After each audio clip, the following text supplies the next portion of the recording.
Ini untuk model hamanya itu ulat teman-teman. Kemarin udah saya taruh dalam botol ya. Jadi seperti ini ulatnya.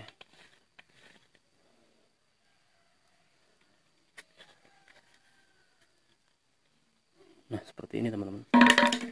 Ini yang makan umbi porang. Kalau sudah dimakan seperti ini nanti bakalan berkembang biak di umbi.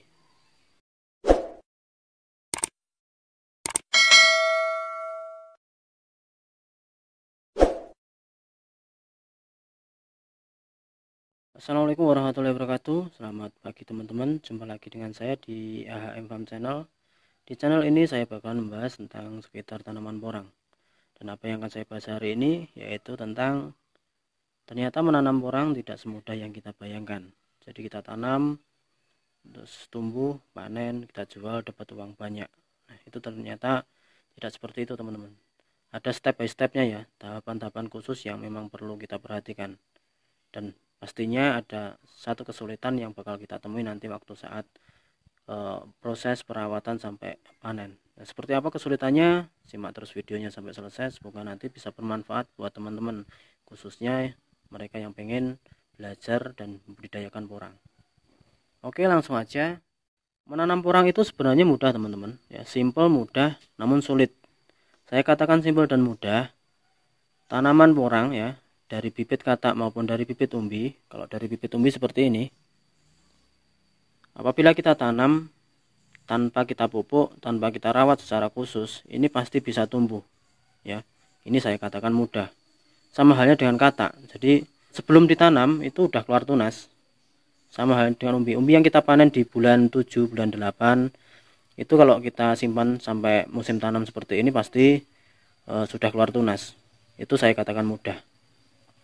Namun sulit. Kesulitannya apa yang bakalan ditemui nanti waktu dari awal penanaman sampai panen? Yang utama itu hama teman-teman. Hama ini sudah menjadi musuhnya para petani ya. Tidak hanya petani porang namun petani-petani yang lain. Entah padi, entah semangka, entah cabai. Cuma yang membedakan dari tanaman yang lain ini, porang lebih sulit lagi untuk perawatan. Kalau tanaman yang lain itu masih kelihatan, misal cabai ya. Cabai itu kalau misal kena hama, bagian buahnya ya, itu udah kelihatan, oh ini ternyata kena hama. Bisa langsung kita antisipasi ya. Bisa kita anti hamanya udah kita siapkan, langsung kita semprotkan bisa. Tapi untuk porang seperti ini, ya, ini udah kena hama teman-teman ya. Kalau udah seperti ini, wah nanti panennya bisa gagal nanti kalau semua seperti ini. Jadi bedanya dengan tanaman lain, kalau porang itu lebih sulit perawatannya karena apa? Kondisi umbi di dalam tanah. Kita tidak mengetahui apakah di dalam tanah itu kondisinya bagus, apa justru habis terserang hama semua. Namun kita juga harus pintar-pintar untuk mengantisipasi. Maka dari itu waktu proses awal penanaman itu usahakan pakai anti hama. Kalau untuk anti hamanya bisa teman-teman pilih-pilih ya, karena banyak pilihannya. Bisa langsung tanya di toko pertanian, itu banyak sekali. Jadi kalau dari awal sudah kita antisipasi pakai anti hama, setidaknya kita meminimalisir supaya nanti hasil panennya juga tidak terserang hama semua.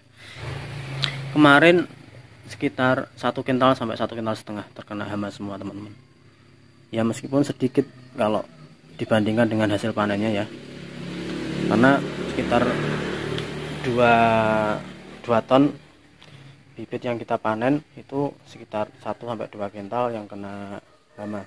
Langsung kita sortir karena ini tidak masuk kriteria ya. Kalau kita paksa jual ini ya kasihan nanti untuk yang sudah beli. Seperti ini teman-teman. Ya. Ini kena hama semua. Jadi kalau teman-teman tidak memperhatikan ya, misal asal-asalan ditanam terus ditinggal dan ditunggu panen lagi, nanti kalau satu lahan gagal seperti ini semua ya modal banyak dan gagal panen ya kasihan nanti.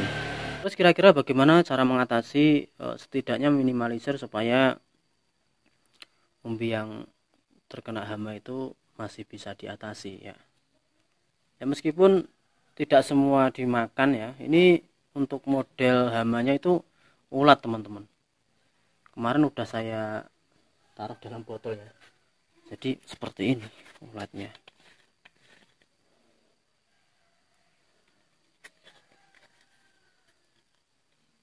Nah seperti ini teman-teman, ini yang makan umbi porang. Kalau sudah dimakan seperti ini nanti bakalan berkembang biak di umbi. Kalau tidak segera kita atasi, nanti bakal satu lahan habis dimakan ulat saya ini. Ya meskipun satu umbi itu tidak habis dimakan semua ya. Jadi misal contoh seperti ini.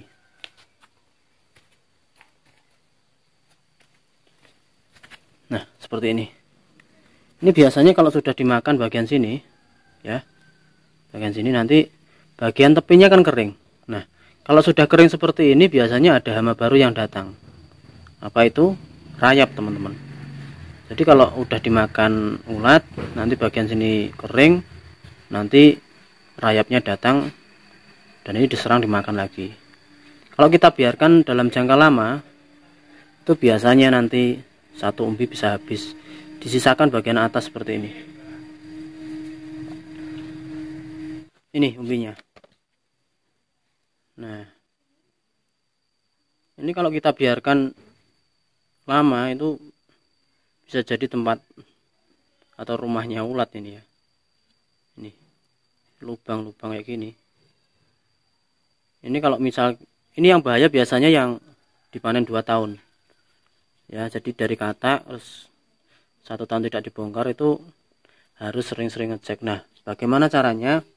Ini kalau saya sendiri ya, kalau saya sendiri biasanya kita cek teman-teman, kita cek setiap 10 meter atau berapa meter ya, tidak harus kita cek satu persatu, tidak, itu kita cek misal jarak 10 meter kita cek satu umbi, kita lihat kalau kondisinya bagus biasanya nanti sekitarnya juga bagus. Cuma kalau kita bongkar di situ misal satu gulutan, kita lihat 2 atau 3 umbi, kita lihat nanti kita bongkar, kita lihat kok kondisinya misal kayak gini, nah, kayak gini seperti ini ya, ini nanti berarti di sekitarnya juga hampir sama, beberapa umbi juga akan kondisinya seperti ini.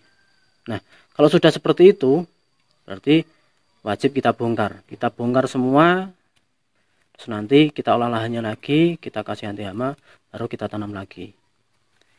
Ini nanti masih bisa tumbuh ya untuk musim tanam seperti ini, jadi ini masih bisa tumbuh meskipun sebagiannya sudah terserang hama. Cuma untuk kita jual bibit ini sudah tidak laku, yang pertama. Yang kedua juga mengurangi bobot teman-teman, jadi nanti meskipun dijual umbi produksi juga bobotnya tetap berkurang. Jadi buat teman-teman yang saat ini mulai menekuni budidaya porang ya, itu harus benar-benar diperhatikan, terutama nanti pada saat sudah tumbuh. Kalau memang untuk menumbuhkan porangnya saja itu sangat mudah, cuma untuk merawatnya sampai panen itu harus benar-benar ekstra ya. Jadi tidak hanya kita tanam tumbuh nanti kita tinggal terus kita panen, tidak. Jadi harus kita rawat terutama nanti pada saat sudah memasuki musim panen. Jadi kita cek umbinya apakah kondisinya bagus. Kalau tidak bagus segera diantisipasi dengan cara dikasih anti hama. Untuk anti hamanya ya terserah teman-teman ya, karena banyak pilihan. Ini kemarin itu satu lahan tidak ngeblok-ngeblok ya, untuk yang bibit yang kena hama ini. Itu kalau nggak salah 5 meter.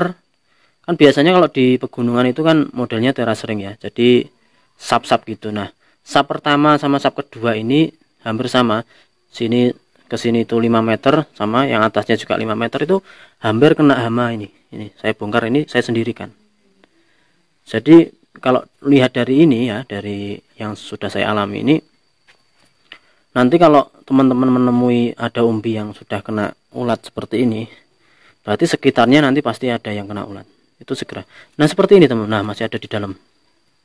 Nah ini kan, nah ini kalau tidak kita antisipasi ya nanti bisa menyebar ke yang lain. Bukan satu ulatnya menyebar, tidak, tapi biasanya dia di sini sampai berkembang biak nanti.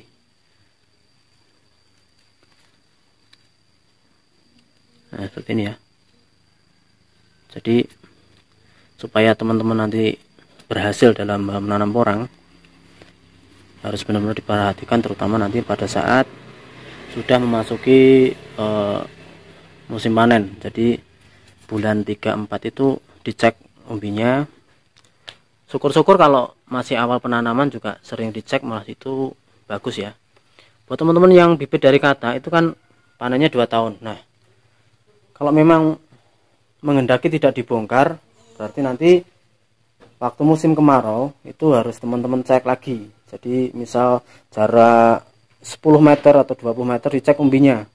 Di satu gulutan itu umbinya kondisinya bagus atau tidak. Kalau kondisinya bagus berarti nanti yang di samping-sampingnya juga bagus.